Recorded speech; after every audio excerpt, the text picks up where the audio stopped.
Welcome to Gospel Diaries, a platform that offers a unique avenue for artists to share their stories, express their thoughts, emotions, and personal journeys. Today we're in Phoenix, Arizona with Dr. Warren Stewart.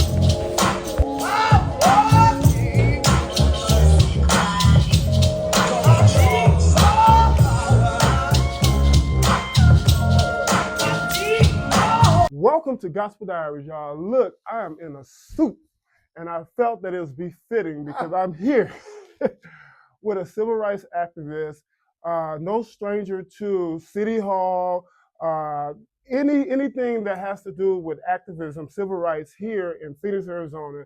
I'm sitting with the man himself, Pastor Warren Stewart, and we're about to delve into his Gospel Diaries. Praise the Lord, Pastor Stewart. Thank you very much, Brother Eric. All right. I'm privileged and humbled. Thank you so much. I'm sorry I didn't wear a suit. That's okay. Can I shake your Can I shake your hand? I'm sorry I didn't wear a suit. No, this suit is for you. Actually, I'll give you a story. So one of my mentors, his name is Bob Maravich, and he did a study on this guy named Wesley Jones. He was like in the era of racial uplift, where he was doing Western classical songs in the Protestant church. But that was his first set of someone actually doing a review of his life. And he said, I better wear a suit, because this is a formal occasion since we get a chance to share information about Wesley Jones. So I said, let me put a suit because I'm literally sitting with a legend right here. So. Thank you, Tim. Well, I decided I'd better suit up for this presentation because with the exception of this photo, I have never seen Wesley Jones in anything other than a suit and a tuxedo. So I thought if this is possibly the first formal presentation on his life, I better not underdress or for fear that the ghost of Wesley Jones will haunt me for quite a long time. All right, so you talk about winning souls for Christ, but you're worried about the things that oppress people in general. So starting back at your early childhood, you're very vocal. I read a newspaper article about you at the age of 14. Does that sound familiar? Let's talk a little bit about that. Well, at the age of 14, I was a juvenile delinquent. Okay. Got shot for breaking in the house. Jesus. Yes. Me and an older teenage friend of mine broke into a house across from where I live. Mm-hmm. An old lady lived there, and she had gone to spend some time with her relatives, and we thought she had hidden some money underneath the pillow or something. Mm-hmm. So we were going to go in there and see if we could find the money. Mm-hmm. We didn't find anything but an old iron, a clothes iron. I got out, and a guy came up behind us and said, "Halt!" Mm-hmm. And next thing I knew, I heard this shot, but we were so afraid. My friend took off first. I took off, ran about a block. I felt hot, and my chest was hot. I got on a street light. I found I had been shot in the chest and the arm, and was bleeding, and made my way to his house and passed out and spent a week in the hospital. Mm-hmm. But it was in the middle of the winter, thank God, in Kansas. Right. It was so cold. I had on 2 coats. Mm-hmm. So the doctor said that saved my arm. My family and I are a strong African-American Christian family, raised in the Black Baptist church. So I've been in church all of my life. All your life. Okay. My grandfather was a deacon. My grandmother was a deaconess. My mother was a musician. So we stayed 2 doors from the church. So I was whatever I did, I was at church on Sunday. My grandfather said, as long as you stand in my house, you going to church on Sunday morning. Okay. And so even if I go stay out Saturday night, party, whatever, get in trouble, but I was there. So I was in church all of my life, baptized when I was 9. But I did not have a personal relationship with Jesus Christ. Mm-hmm. That happened at 16. Not immediately after I got shot. Mm-hmm. That just kind of slowed me down. Right. But 16, I had my breakup of my first love relationship. Wow, okay. Early on, my first girlfriend, and that kind of shook my world. Mm-hmm. And I said, well, she's left me. I need somebody who's going to stick with me. Mm-hmm. And I gave my life to Christ. You just said something right there. Running around looking for that, and all we got to do is surrender. That's all. And he has all the solutions. So talk about your work in activism work. Like, how did you start? Because I think you were kind of motivated in high school. Yeah. Let's talk about that. I was motivated in high school, and then I went to community college in Coffeyville Community College. Mm-hmm. And there were racial issues in the high school that when I was in community college, because I was a young aspiring preacher, started preaching at age 17, people kind of looked to me. And so I had to try to resolve a racial issue at my high school, because it was a custom that the captain of the football team escort the football queen. And that year it happened to be that of course the queen was white, but the captain was black. And they weren't having in the 1970, 71, that wasn't pretty acceptable back then, even in Kansas. And so they called me to help resolve that issue. And the way we resolved it is the co-captain, who was white, escorted the queen, but we created a Black Heritage Queen for February. And so the Black students had their Black Heritage Queen that they elected, and the Black quarterback, a captain of the team, escorted a Black queen. Wow. So we kind of had to resolve that issue. Okay. So that's when I really started getting involved in racial justice work. In my hometown, which was about 17,000 people, there was not a lot of racial tension. I went to integrated schools all of my life. They had Brown versus Board of Education, 1954, had got rid of all of the segregated schools. There were segregated schools in my town, but I never went to, from kindergarten through community college, I never went to a segregated school. I always went to an integrated school. But there was racism, and blacks were looked down upon and were not considered to be, equal to the And white. you saw this up front, or did you see that from afar? No, I saw that. I saw it up front. Oh, seminary. Why seminary? Okay, well, Did you went to Bishop's College I went first? to Bishop College. Now, how long did that last? HBCU. Okay. I transferred, so I couldn't afford to go as a freshman. Okay. So I did my freshman, sophomore year at Coffeyville Community College, graduated with honors. Then I went to Bishop College because it was known for producing effective Black Baptist preachers. And so I drove my 1965 Impala sports coupe from Coffeyville, 370-some miles, down to Dallas, and did my senior year there, and it transformed my life. Wow. Because this was the first time, Eric, I'd ever been in a setting where all the leadership was Black, all the faculty was Black, most of the students were Black. So it helped. See, because even when I went to integrated schools from kindergarten to community college, I had still had to try to prove myself to white people that I was equal. At Bishop College, I didn't do that because everybody looked like me. And so I could concentrate on leadership. I could concentrate on my studies. I graduated summa cum laude, the top male graduate of Bishop College in 1973. But just being there, seeing professors who had gotten their PhDs and doctorates during the civil rights era.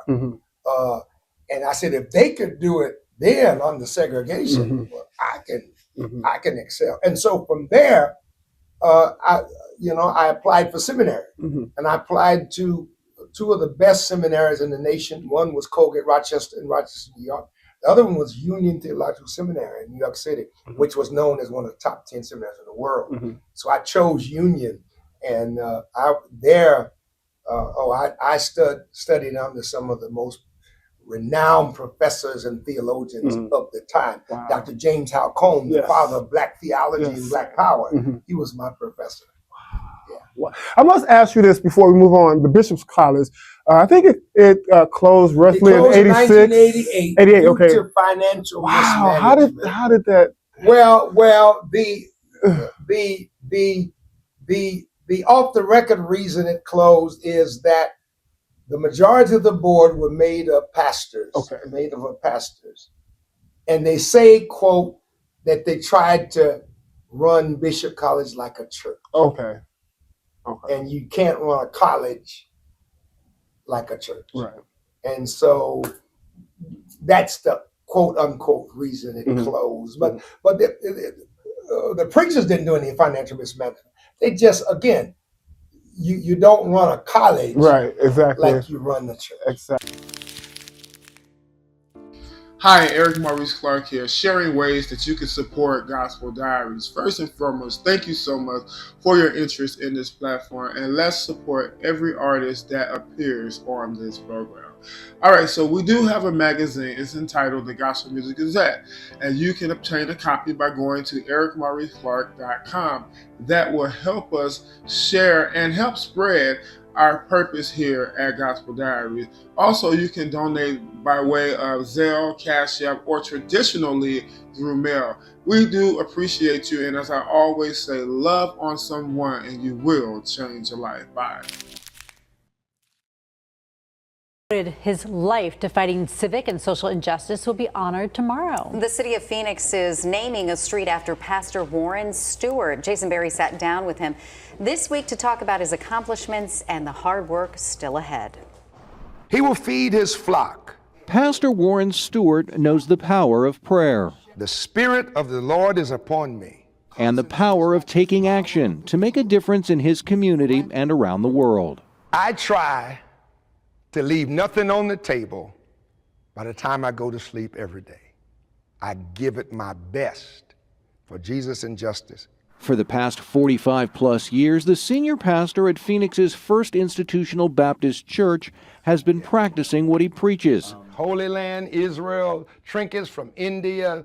Fighting for justice for everyday people, especially African Americans and low-income families. What I'm saying, you see, hear me now, each preceding generation has to strengthen its succeeding generation to run its respective leg in the relay that the Lord has assigned us. Y'all didn't hear what I just said. I said each preceding generation has to strengthen its succeeding generation to run its respective leg in the relay that the Lord has assigned us. What we heard today from Dr. Brown, what we heard yesterday from Dr. Chulia, what we heard from Dr. Brown, what we heard from Dr. Guns, they are simply representing their respective generations, and they are running their, y'all don't hear what I'm saying, they are running their legs and they are preparing to pass their legs on. Find a vocation when you get out of Yes, seminary. I studied for the Master of Divinity, which is a 3-year master's degree, and then I stayed an extra year, did a Master of Sacred Theology, and I primarily stayed because I couldn't get a church. At that time, you go, black students, seminarians went to seminary either to be pastors or professors. Mm-hmm. Well, I wasn't called to be a professor. I knew I was called to be in the church. And so, but I was single, Mm-hmm. never pastored before.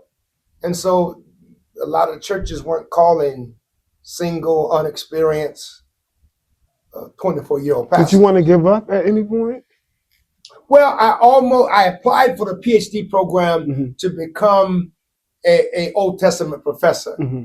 And one of my mentors, professors, said no. He kept me from getting in the PhD program because he said, God has called you to be a leader in the church. Love it. And if you become a professor and stay in the ivory tower of seminary, the church will lose a leader. And it's amazing when you say leader, because if I'm not mistaken, there's a famous quote that you use, something about, I'm not looking for leadership, you're just in a place where... Okay. A phrase that I use often is, I don't plan, I prepare. Mm-hmm. So what I mean by that, sure, I know what I scheduled, you and I scheduled this appointment.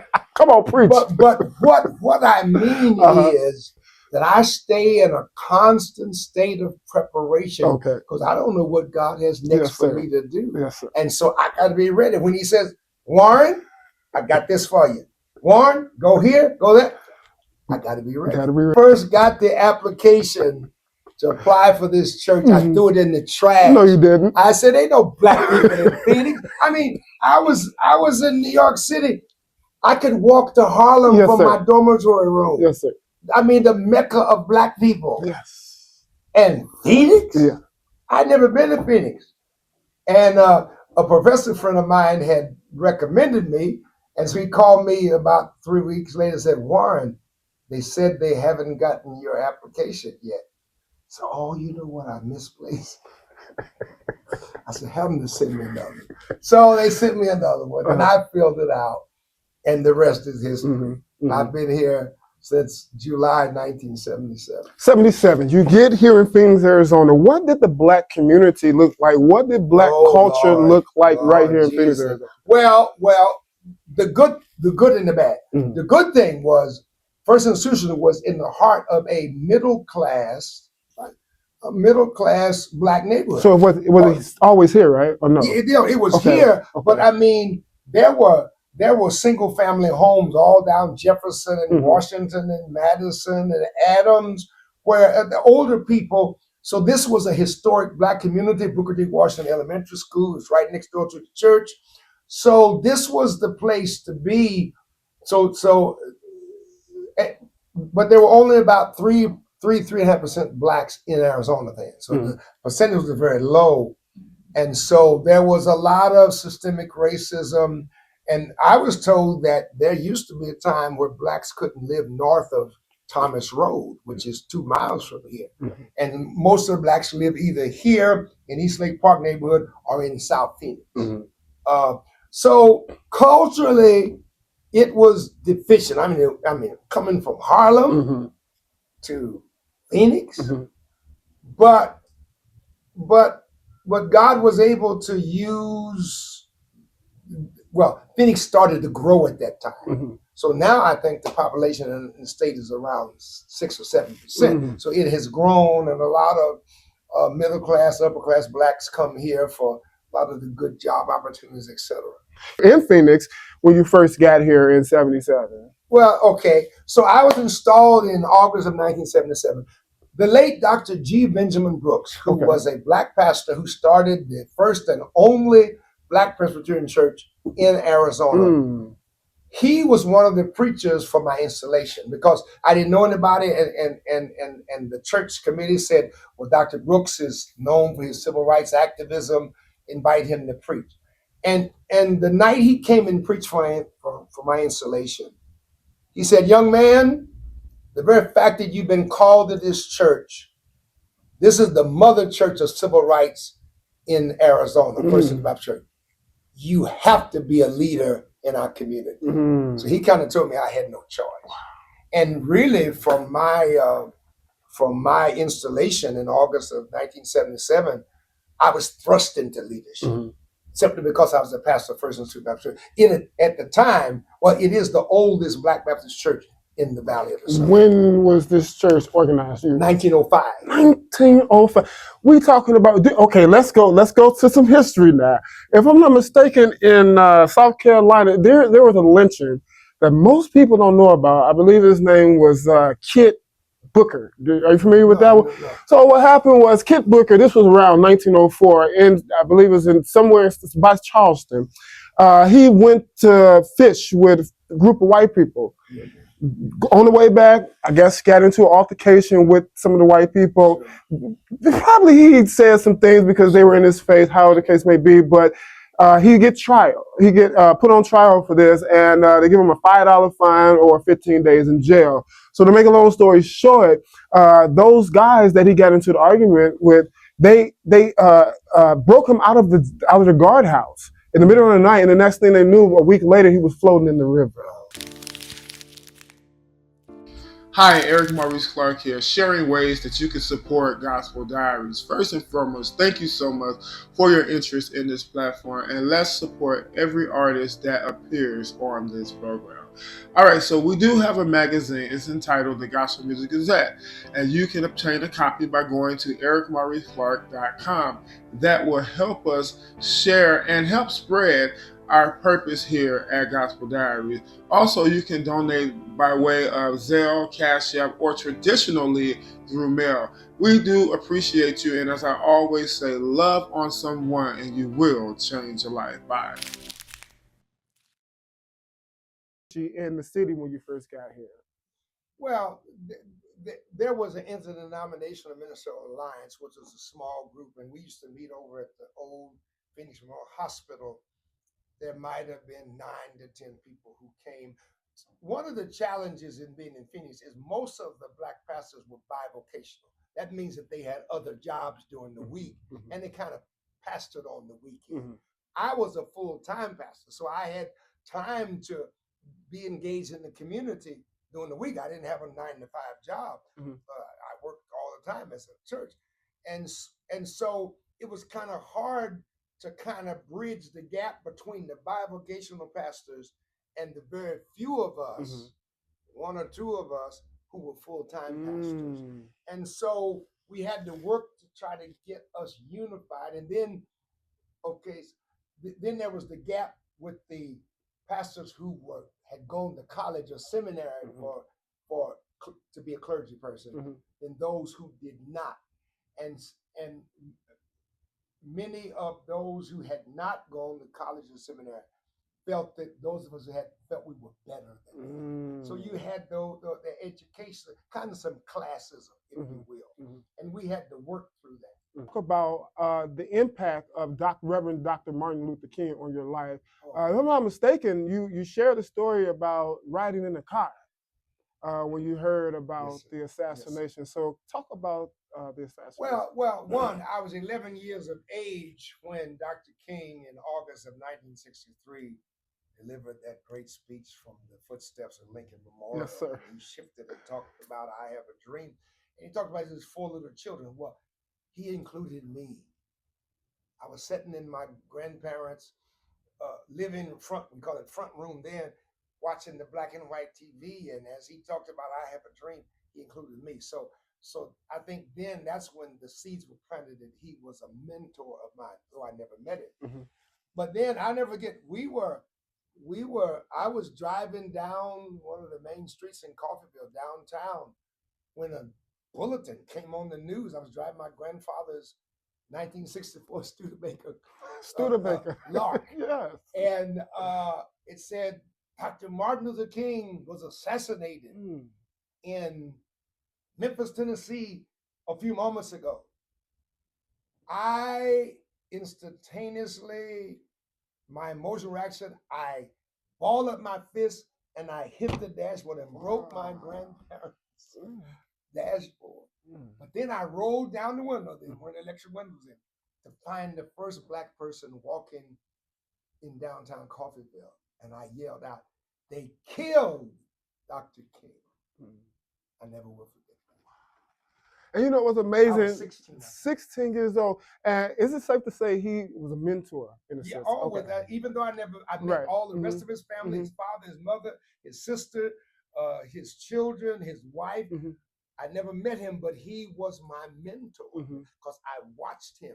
All of my civil rights activism, I've modeled after him. I love it. And the reason why I brought that up is because he was also a pastor. Yes. And you're very vocal about not segregating religion and politics. Yeah. So talk about, how did you develop that type of comfortability to be able to talk about injustice and other topics over the pulpit? Because the pulpit is powerful. We must remember that the black pulpit is powerful. Let's talk about it. It's the most independent prophetic voice that can speak truth to power, even today. Even today. It did it during pre-slavery days. It did it during slavery times, Jim Crow, civil rights, and it still is today. But if you look, my most important role model is Jesus Christ. I love it. And if you read Luke 4:16 through 21, when he launches his ministry in Galilee, he quotes Isaiah 61, "The Spirit of the Lord is upon me, because he's anointed me to preach good news to the poor, to set at liberty those who are oppressed, to recovery of sight to the blind, to heal the brokenhearted, to declare the acceptable year of the Lord." Well, that right there is about setting people free.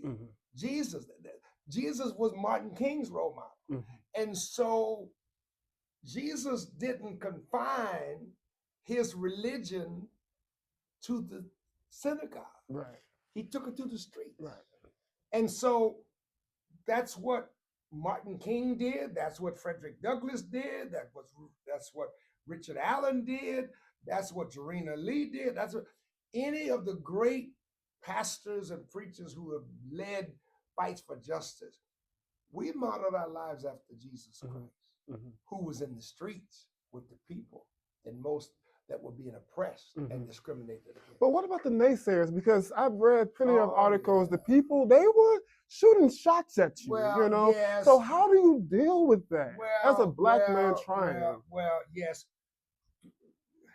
People would see me on the news. One, I didn't call the news. The news called me. I mean, if there was an issue about justice, whether it was apartheid in South Africa or the district elections in Phoenix, so every district would have its own council person, or fighting for the King holiday, the news would call me, and so I would be on the news a lot, and a lot of people thought I was putting myself out there, and they were, oh, there he is in front of TV again. He's always trying to get on TV. I wasn't trying to do that. I simply was speaking truth to power and standing up for people who couldn't speak for themselves. And a lot of people misinterpreted that, and they thought I was on an ego trip. Well, I'm glad that you kept pushing. You know what I mean? Because if you would have stopped, like, look where we would be today. You know. So I do want to talk about this before we continue with Dr. Martin Luther King. I found it very interesting that you really was vocal about the situation in, I believe it was 78th, about Jim Jones. Like, you used your pulpit to talk about that. I don't know the right word to use for that situation where the people, Jim Jones was a cult leader. Yes, sir. He deceived hundreds of people who ultimately, many of them took their lives like we've never seen before, mass suicide. He was a cult leader, and he was distorting the scriptures, and because he was distorting the scriptures, and you have to be able to tell people you need to know God's word for yourself.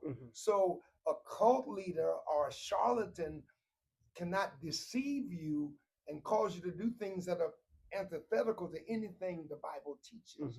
And so that was a human tragedy, but it was a religious tragedy because he did it under the guise of a man of God. Wow. So would you consider yourself evangelical or no? No. Yeah, in the true sense of evangelical, in that evangelical comes from the word euangelion in the Greek New Testament, which means to share the good news of Jesus Christ. So I'm an evangelical, but I'm not the political evangelicals that we hear about on the news that wrap Jesus Christ up in an American flag. Are you charismatic? Would you consider yourself charismatic? I believe the Holy Spirit is in me. I believe God has given me some charisma. I call myself Eric Baptist. Okay. I don't call myself a neo-Pentecostal. Okay. But the whole neo-Pentecostal movement is a derivative from the Pentecostal movement that started around the turn of the century. Oh, that's Bishop Mason okay. and the Church of God in Christ, and you know there was segregation and racism because Bishop Mason started it, and it was an integrated movement. But then some of the white Pentecostals didn't want to serve under a black bishop, so they started the Assemblies of God. So even with the moving of the Holy Spirit and speaking of tongues, systemic racism was still very much alive. And so from that, about starting in the 70s and 80s, this whole neo-Pentecostal movement began to erupt, especially in black churches and even in black Baptist churches. And so, you know, where we learned to sing the traditional hymns and all of that, but then we began to have the upbeat, the drums and the tambourines and the guitars, and that's where people were flocking because of the fresh aliveness of the worship. So I'm a born again Baptist. I love it. Asking for King's Holiday, or a paid King holiday here in Phoenix, Arizona. Well, again, in 1986, due to the efforts of Mr. Coretta Scott King, John Lewis, other black Congress people, and Stevie Wonder, they were able to convince the Congress to pass the King holiday for the third Monday in January. And in 1986, Republican President Ronald Reagan, who vowed he would never do it, signed it into law. So that was in 86. Arizona had been trying to pass it year after year, but it kept getting defeated. And it was defeated again in the spring of 1986. And Governor Bruce Babbitt, who was a Democratic governor at the time, called me at my house on one Friday and said, Warren, I believe I have precedent to sign an executive order for a King holiday, based on the fact that when John F. Kennedy was assassinated, the governor at the time, who was Republican, made the Friday after his assassination a holiday by executive order. He said, I want to do it from the pulpit of First Baptist Church. I said, what? He said, I want to come to your church Sunday. And it was May 18th, 1986. And he signed the executive order making the third Monday a King holiday in Arizona from the pulpit. But he said something very prophetic. He said, well, you're going to have to fight for this. And we did. I mean, the Republican legislature and Governor Evan, man by the name of Evan Meekum, who was running for governor for the 6th time, he vowed that if he was elected, he would rescind it for what Governor Babbitt had signed in the pulpit. And he eventually did in January of 1987, and that all hell broke loose. One time, 90% of Arizonans did not want a King holiday because they thought it was that black holiday. And they said, well, ain't but 3% of y'all here, so y'all don't need a holiday. That's what they said.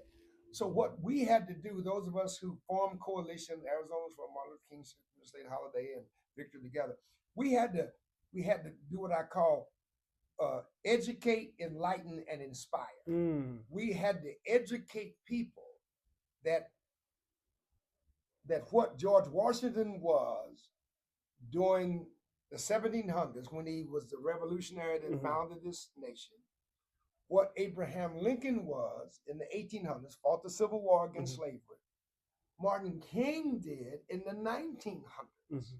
And so if there's a holiday for Washington and Lincoln, what they did in their respective centuries, then we must honor King, because King tried to get this nation to live out what it has in its constitution, that all people are created equal. And so that's what we had to try to convince people. And ultimately, we were successful. In 1992. 1992, November 3rd, 1992. Did they came back here and did a ceremony in 92, right? Or no? What? A ceremony when everything was. Well,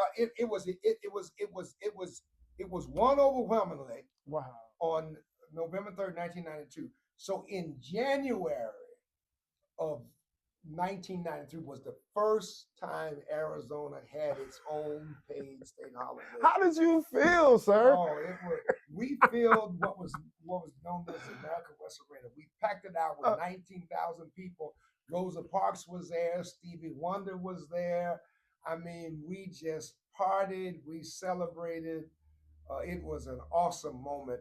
That the fight for 6.5 long years had culminated in victory for the state. Wow. So we moved from being the only state that rescinded a King holiday to the only state that won a King holiday by a vote of the people. That is so beautiful. And you know, my mind goes to, did you travel to Africa with Coretta Scott King? I did. Let's talk about it. Let's talk about it. Oh, well, the late Dr. Leon Howard Sullivan, who was a colleague of Martin King, civil rights leader and a pastor from Philadelphia, he started a movement called the African American Summit. And he said, I have an idea to take 300 civil rights leaders to the Ivory Coast and have the first ever African American Summit where Africans and African Americans would sit down together as brothers and sisters. And I sat beside Coretta Scott. Yes, sir. Wow. So you said you met Dr. King's his father. Oh yeah. See, Dr. King's father was a roommate of my pastor in New York City, really? Dr. Sandy F. Ray. Okay. So they both went to Morehouse, and so Martin King would call my pastor Uncle Sandy. Wow. His name was Sandy Ray, And when King was stabbed in Harlem, Oh, at the book signing? yeah, at the Okay. book signing, after Dr. King got out of the hospital, he stayed in my pastor's house in Wow. Convalesce. And so Dr. Ray, who mentored Martin King, also mentored me. But different eras, but yeah. Hi, Eric Maurice Clark here, sharing ways that you can support Gospel Diaries. First and foremost, thank you so much for your interest in this platform, and let's support every artist that appears on this program. All right, so we do have a magazine. It's entitled The Gospel Music Gazette, and you can obtain a copy by going to ericmauriceclark.com. That will help us share and help spread our purpose here at Gospel Diaries. Also, you can donate by way of Zelle, Cashapp, or traditionally through mail. We do appreciate you, and as I always say, love on someone and you will change your life. Bye. You haven't just been vocal behind the podium. You've been on national TV, sir. Yes, sir. Yes, sir. So I believe it was like 91, if I'm not mistaken. 1991. You went on the Phil Donahue show. Yes. With the former governor, and you all had a conversation about the King holiday. Talk about it. How was that experience? Well, it was amazing, but it was shocking because former Governor Evan Meekum on national TV in front of millions of viewers lied about his stance on Martin Luther King, that I never said anything against Martin Luther King, blah, blah, blah, etc. I mean, he sat there and lied on national TV, and it kind of stymied me because I never thought a person would sit there and lie on national TV. I don't know who won the debate. Some people say I won the debate. Other people, I mean, it was a draw.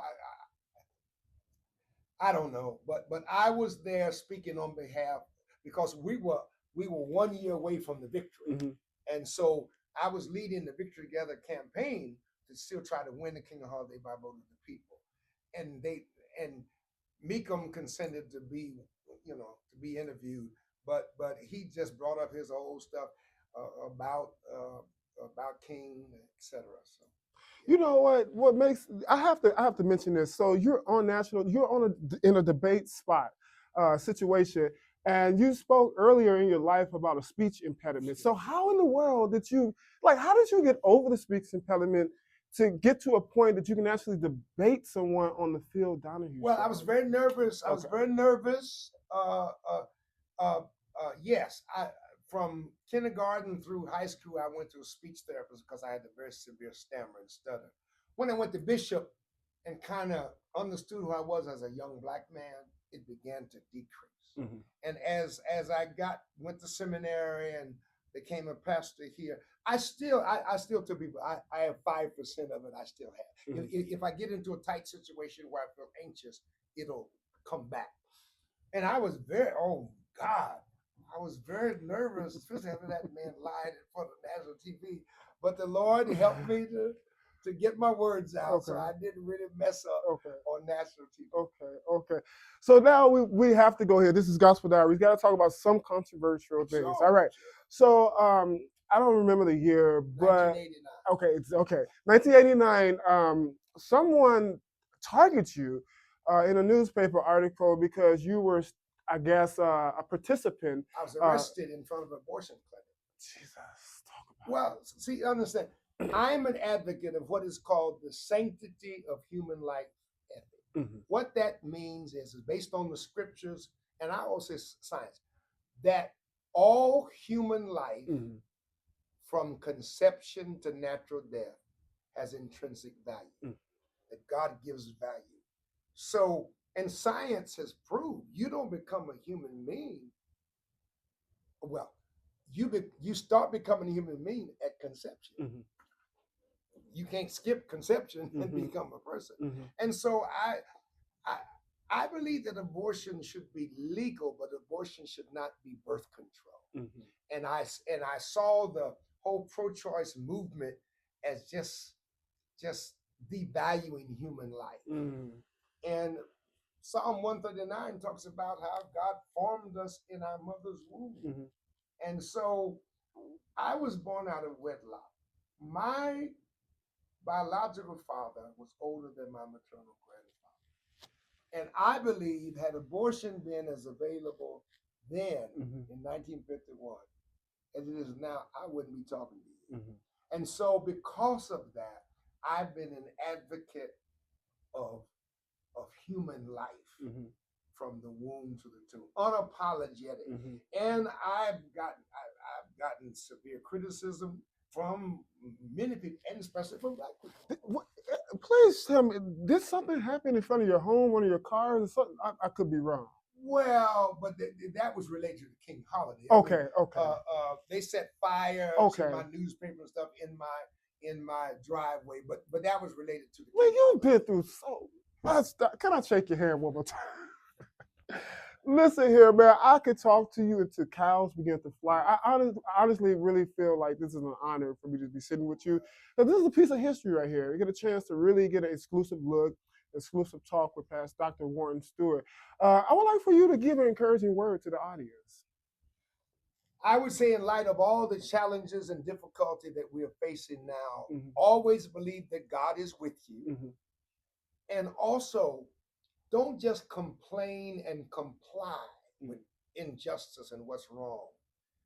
Engage in courageous resistance.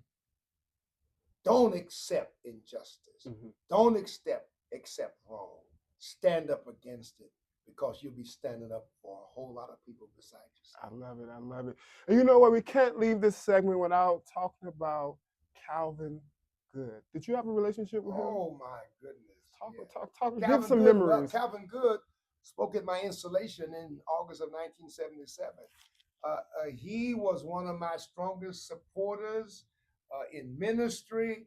I spoke at his homegoing service. I revered him as much as you can revere a human being, because he was a quiet giant. He didn't have the preacher's voice, but he was steady. He was strong. He was solid.